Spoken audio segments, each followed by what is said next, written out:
모르면 놓치는 통신지원금, 인터넷 끝판왕이 해결해드립니다. 최대 80만원의 합리적인 요금 설계로 결합 할인 72만원까지도 놓치지 않고 챙겨준다고 하는데요. 지금 견적만 받아봐도 스타벅스 커피 쿠폰을 증정해드린다고 하니까 관심 있으신 분들께서는 제가 더보기란과 고정 댓글에 달아놓은 링크를 통해서 꼭 한번 확인해보시길 추천드립니다.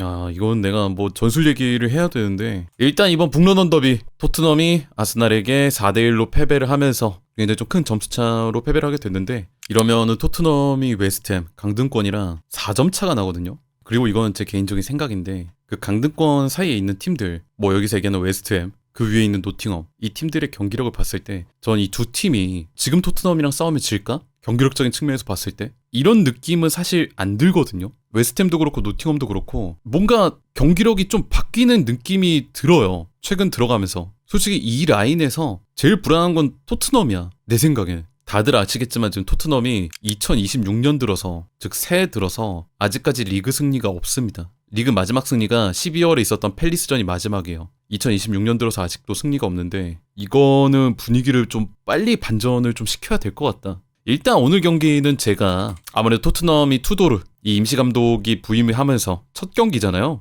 그래서 좀 어떤 전술을 쓸까, 어떤 시스템을 쓸까, 이거를 위주로 보다 보니까 약간은 토트넘의 시선으로 조금 더 많이 봤던 것 같아요. 경기 자체를. 투도르는 어떤 시스템을 들고 왔냐? 3-5-2 시스템을 들고 왔습니다. 후방이 백스리, 앞쪽에 5명, 가운데 3미들, 그리고 최전방에 공격수 2명. 우리가 알고 있는 그 3-5-2 시스템을 들고 왔는데, 일단 역시나 전체적인 그런 주도권이나 뭐 지배력 이런 거는 아스날 쪽한테 확실히 있었던 느낌이었던 것 같아요. 뭐 전반전에 보여줬던 그런 점유율 차이, 거의 뭐 8대2가 차이가 났죠. 그만큼 아스날이 압도적으로 지배력을 가지고 있었던 축구였고, 토트넘은 그걸 좀 내주면서 한 번의 역습 때 우리가 실리적으로 빠르게 올라가자, 거기서 뭔가 승부를 내보자, 이런 그림을 노렸던 축구. 그래서 이 3-5-2 시스템을 기본 베이스로 깔면서 수비할 때는 스펜스, 아치그레이를 양쪽으로 내리고 5-3-2에 가까운 수비 포메이션을 구축을 했죠. 그러면서 아스날이 이제 중앙방으로 못 오게, 중앙방에 토트넘 수비가 5명이 있다 보니까 이 중앙으로 이제 블록을 뚫는 거는 아스날 입장에서 쉽지 않았고요. 그래서 자연스럽게 측면으로 볼을 보내게 되는, 그 측면에서 사카와 스펜스의 1대1, 오른쪽에서 트로사르랑 그레이가 1대1을 하는 그림,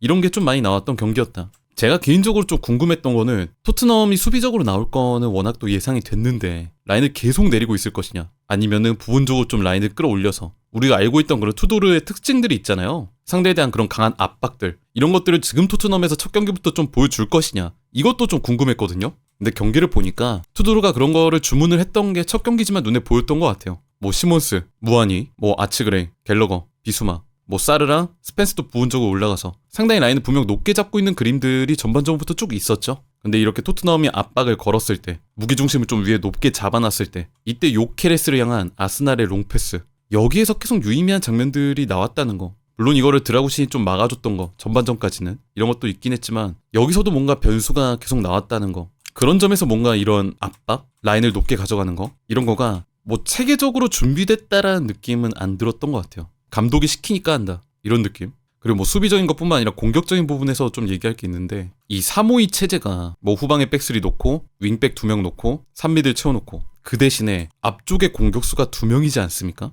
그러다 보니까 이 공격수 2명한테는 각각한테 좀 부하가 많이 걸리는 편이기는 해요. 이 포메이션 자체가. 이 둘은 뭔가 다른 선수한테 지원을 많이 받기보다는 각자가 출중한 개인 능력을 가지고 있어서 스스로가 뭔가를 만들어줘야 되는 시스템이죠. 시몬스 아래로 내려와서 이거를 끌고 캐리하거나 돌파하거나 뛰어난 플레이메이킹을 해줘야 되고요. 무하니 후방에서 볼이 날아왔을 때 이거를 잘 버텨주고 다른 동료한테 기회를 창출해줄 수 있어야 된다. 즉 이 2명한테 요구되는 역할이 좀 많습니다. 시스템 자체가. 근데 뭐 전체적으로 얘기할 때 뭐 굳이 비교를 하자면 무하니는 그래도 좀 나쁘지 않았던 것 같기는 해요. 뭐 후방에서 날아오는 볼에 대해서 홀더 플레이, 버텨주는 플레이, 상대 수비수들이랑 비비고 아니면 그 넘어가는 볼에 대해서 돌아서는 느낌, 이런 게 분명히 있었고, 심지어 오늘 경기에서 라이스의 실수 장면이긴 했지만 그걸 무하니가 뺏으면서 상대 박스 안으로 들어가 강력하게 슈팅, 득점까지 만들어주는 장면도 있었죠. 근데 약간 시몬스 같은 경우는 나는 개인적으로 조금 아쉬운 면이 있었던 것 같아요. 특징상 콜로무아니 같은 경우는 위에 남아있는 경우가 많고 시몬스는 아래로 좀 처지는 느낌, 이런 게 있는데 시몬스가 내려왔을 때 분명 볼을 먼저 잡거든요, 다른 선수들보다. 근데 뭐 스펜스 뛰어가거나 아니면 다른 선수들 뛰어갈 때 이거를 시몬스가 한 턴 빠르게 못 넘겨주는 그림들이 좀 많이 나왔던 것 같아요. 그러면서 상대한테 좀 둘러싸이면서 그러면서 전진 패스를 못 넣고 다시 후방 패스를 하는 그림, 이런 게 좀 많이 반복이 됐다. 근데 이런 식으로 뭔가 빨리 못 나갈 거면은 3-5-2를 쓰는 의미가 과연 있나? 결국에는 이 시스템 쓰는 이유 자체가 우리가 실리적으로 나가자. 빠르게 치고 올라가자. 역습, 속공에서 뭔가 유의미한 장면을 만들어 보자. 이러려고 쓰는 포메이션인데 아직까지 뭔가 이 밸런스가 맞는다는 느낌은 안 든다. 그리고 뭔가 갤러거도 좀 애매했던 것 같고, 물론 뭐 다른 미드필더들 뭐 비수마나 사르나 이런 선수들이 뭐 유의미했다 이런 것까지도 아니지만은 이 미드필더진에서 볼을 뭔가 소유한다거나 유의미하게 뭐 전진 패스가 앞으로 투입이 된다거나 이런 그림들이 사실 거의 안 보였다. 제가 개인적으로 오늘 투도르의 축구를 보면서 느꼈던 거는 우리가 임시 감독을 좀 선임을 한다고 했을 때 이 감독한테 바라는 역할은 사실 소방수잖아요. 우리 진짜 급하다. 급한 불 좀 꺼달라. 아니면 좀 버텨달라. 이런 의도가 좀 많이 깔려 있잖아. 근데 오늘 투도르의 축구를 좀 보니까 뭔가 안정감 이런 것보다는 물론 팀 상황을 감안을 해야 되겠지만 약간 리스키한 선택들을 좀 많이 한다는 느낌이 없잖아 드는 것 같긴 한 것 같아요. 뭐 예를 들어서 아직 뭐 팀 체계가 뭐 확실하게 잡혀있지 않고 부상 선수들이 워낙 많은 이 토트넘 상황에서 굉장히 압박을 또 강하게 가져가는 그림. 아까 말씀드렸던 것처럼 선수들이 좀 라인을 높게 가져가면서 압박에 참여하는 그림. 근데 문제는 이게 압박이 세밀하게 잡혀있지 않다 보니까 공간이 좀 너무 많이 벌어져요. 특히 후반전 갈수록 진짜 아스날이 압박은 당하는데 이 볼을 그냥 중원으로 툭 쳐내면 여기 있는 선수가 그냥 여유롭게 볼을 잡을 정도로, 그게 뭐 에제가 됐든 요케레스가 됐든 라이스, 트루사르가 됐든 진짜 압박 상황에서 중원으로 볼만 보내주면 이게 풀릴 정도로 전체적으로 보여준 시스템 자체가 굉장히 좀 공격적이고, 흔히 얘기하는 뭐 수비적인 축구 이런 거는 느낌이 좀 많이 없었던 것 같다.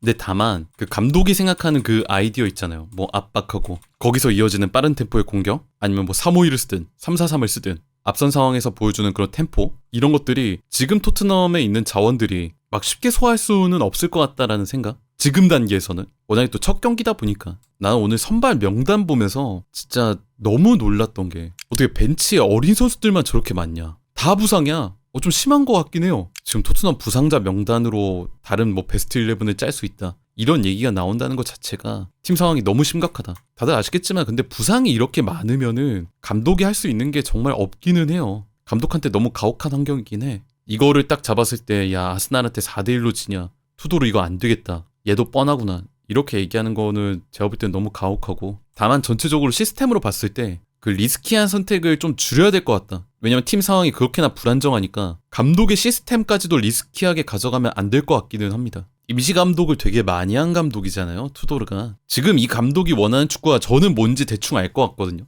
압박에 대한 그런 강한 기조, 그 템포, 스피드, 뭐 올라갈 때 그 선수들의 위치들, 이런 것들에서 감독 본인이 원하는 바는 분명 보이는데 이거를 지금 토트넘 선수단으로 구현할 수 있을까? 이거에 대한 걱정은 드는 것 같아요. 시몬스의 그 활용법, 갤러거는 대체 왜 이렇게 애매해지지? 백스리의 안정성, 드라구신이랑 팔리냐로 위로 올라갈 때 그런 윙백의 공격성, 뭐 오른쪽에서 그레이가 그런 모습을 보여줄 수 있냐? 그리고 결국에 그레이 혼자 고립될 수는 없으니까 누군가 지원을 가야 되는데 갤러거가 여기서 유의미하게 공격 지원을 나갈 수 있냐? 왼쪽에도 스펜스가 공격적인 모습 보여주긴 하지만 이때 만약에 뺏겼을 때 그 수비 커버, 스펜스가 위에 있을 때 사르가 이거를 완벽하게 커버를 잘해줄 수 있을까? 투도르가 이렇게 백스리를 쓰긴 하지만 이 백스리의 몇몇 라인업, 드라구신, 가운데 센터백, 볼 처리도 그렇고 수비적인 안정성, 이게 백스리의 가운데 수비수로서의 신뢰를 받을 만한 선수인가? 그리고 결국에는 지금 미드필드에서 싸움이 벌어질 때 뭐 3-5-1을 쓰든 4-3-3을 쓰든 결국엔 미드필드는 비수마, 사르, 갤러거고 수비맨디, 에제, 라이스잖아요. 이 중원 라인업의 차이를 봤을 때 사르, 비수마, 갤러거,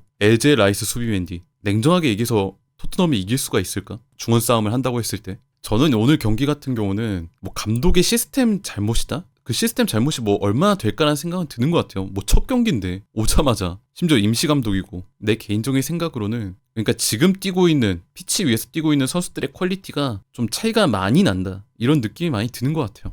요케레스 같은 경우는 왼쪽으로 빠지고 라이스도 왼쪽에 가담하고 여기서 트로사르 있고, 이들을 팔리냐, 드라구신이 막을 수 있냐, 아니면 아까 얘기했던 중원 미드필드 싸움, 비수마, 사르, 갤러거가 라이스, 수비맨디, 에제를 이길 수 있냐, 토트넘이 볼 받고 뛸 때 시몬스 하나가 살리바, 팀버를 뚫을 수 있냐, 아니면 수비 커버하러 달려오는 라이스를 뚫을 수가 있냐. 지금 이 퀄리티 차이가 뭐 단순하게 전술로 극복할 수 있냐, 그것도 심지어 당장 온 지 얼마 안 된 임시 감독이, 이거는 좀 많은 무리가 있지 않을까 생각이 드는 것 같아요.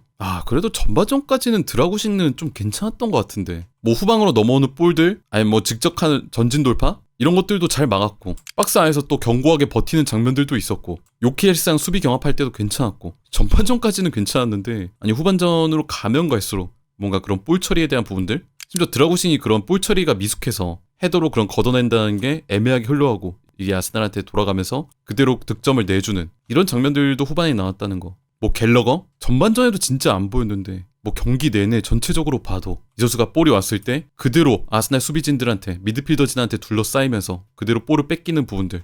뭐 왼쪽 라인? 스펜스 같은 경우는 사카랑 1대1을 나름 그래도 잘 맞긴 했지만 사카가 혼자 있지 않잖아요. 항상 팀버가 지원을 옵니다. 사카가 벌리고 팀버가 안쪽에 있든 팀버가 벌리고 사카가 안쪽에 있든 그 첫 번째 골 장면도 보시면은 지원으로 온 팀버에 스펜스가 붙어있죠. 그러면 사카가 안쪽으로 돌아올 때 스펜스는 이미 팀버한테 붙어있으니까 사르가 튀어나갑니다.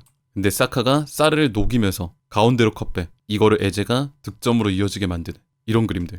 그러니까 오늘 경기는 전체적으로 그런 시스템의 문제보다는 지금 뛰고 있는 선수들의 퀄리티 차이가 정말 많이 드러났던 경기가 아니었나. 토트넘 입장에서 볼 때는 좀 많은 생각을 하게 되는 그런 경기였다고 생각을 하고요. 진짜 이게 강등권이라는 게 우리가 빈말로 하는 게 아니라 진짜 시야에 보여버리니까 이게 일단 2026년 첫 승을 하는 걸로 목표를 잡아야겠죠. 당장의 목표는 일단은 부상 선수들이 좀 복귀하는 걸 하나하나 좀 지켜봐야 되지 않겠나. 아니 이 부상자 명단은 진짜 볼수록 말이 안 되긴 해. 어떻게 이렇게 다들 다쳤는지. 그리고 얼굴 보기 까먹을 선수들도 너무 많죠. 이거는 토트넘 팬분들 입장에서는 참 안타까운 그림이 아닌가 이게.